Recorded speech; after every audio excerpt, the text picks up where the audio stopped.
Shri Venkateswara gold తాకట్టులో ఉన్న మీ బంగారాన్ని విడిపించి కొనబడును. టీం మీడియా ప్రేక్షకులకు స్వాగతం, సుస్వాగతం.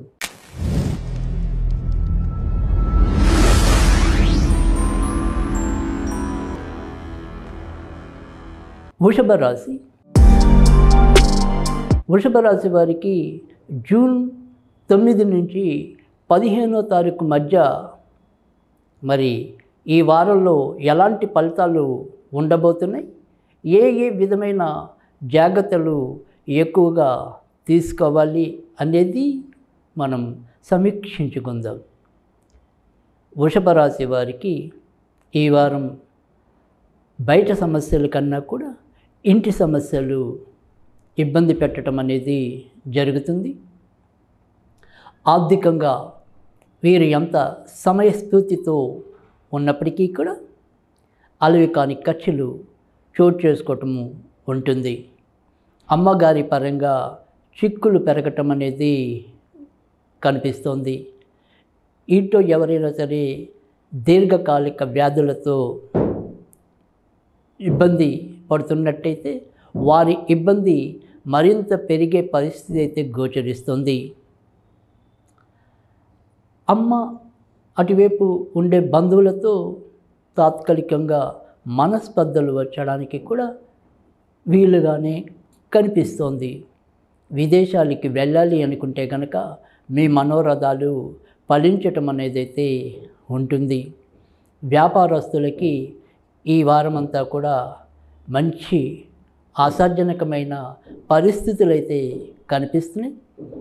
రాజకీయ రంగంలో ఉన్నవారికి కూడా కొత్త పదవులు లభించడానికి లేదా మీ యొక్క పై నాయకులతో మీ యొక్క సంబంధ బాంధవ్యాలు సరైన దిశలో సాగడానికి అవకాశం ఎక్కువగానే కనిపిస్తుంది.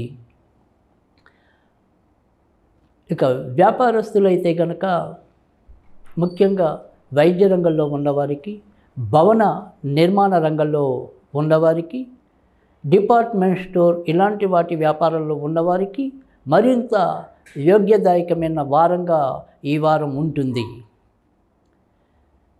స్వయం వృత్తుల్లో ఉన్నవారికి వారం మధ్య నుంచి అనుకూలంగా కొత్త అవకాశాలు రావటం అనేది, మీ యొక్క ప్రతిభ పాఠవాలు కూడా 10 మందికి ఎరుక అవడానికి కూడా అవకాశాలు ఎక్కువగానే కనిపిస్తున్నాయి.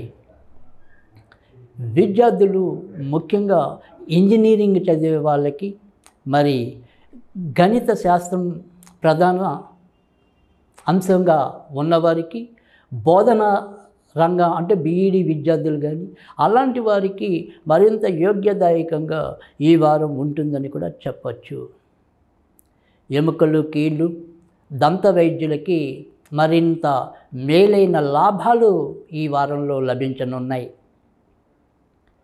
కొత్తగా వివాహం కావాలి అనుకుని ఎవరైతే ప్రయత్నాల్లో ఉన్నారో వారి ప్రయత్నాలు తప్పకుండా నెరవేరే పరిస్థితులు కూడా ఎక్కువగానే కనిపిస్తున్నాయి.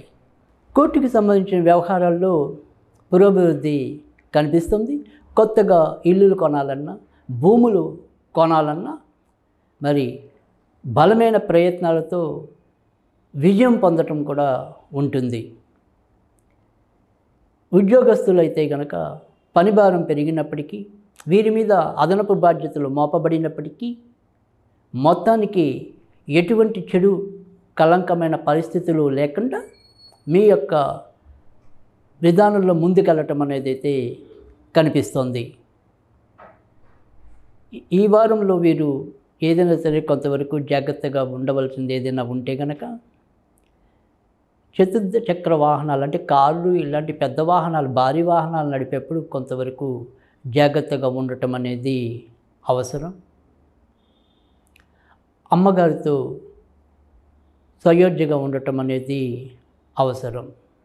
ఇక ఈ వారంలో వీరికి కృత్తిక, మృగశిర నక్షత్రాల వారికి అయితే కనుక 10, 12, 13, 15 తేదీలు అనుకూలకంగా ఉంటాయని చెప్పచ్చు. రోహిణి నక్షత్రం వారికి అయితే కనుక 9, 11, 13, 14 తేదీలు యోగ్యదాయకంగా ఉంటాయి. ఈ వారంలో వీరు ఎక్కువగా ఆంజనేయ స్వామిని సుబ్రహ్మణ్య స్వామిని ఎక్కువగా ఆరాధించవలసి ఉంటుంది.